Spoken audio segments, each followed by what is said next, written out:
乩童請神上身咧，嗰樣嘢係自己見過，但係未嘗試過。咁所以咧事先咧就導演都好好啊，俾咗好多一啲紀錄片嘅 video 俾我睇。咁我從中喺嗰度就攞到好多形體嘅動作啦，甚至乎念念有詞嗰個神髓啦，同埋佢啲面部肌肉啊，同埋嗰種聲線嘅運用嘅時候，係喺嗰度落咗好多苦功嘅，需要係。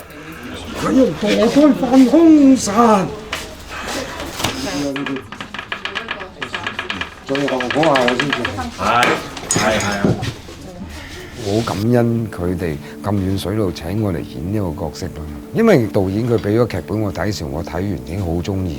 雖然係一個好社會性嘅議題，如果處理得唔好咧，就會好説教嘅。但係唔係，佢可以將一啲好有人情味、好有情感嘅故事擺咗落裏邊，所以令到你個追看性好重。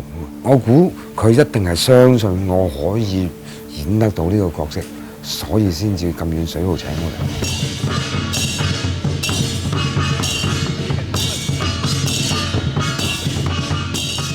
而馬來西亞嘅觀眾好欣賞你哋嘅本土創作，將一個社會議題可以帶到去一個人性嘅層面。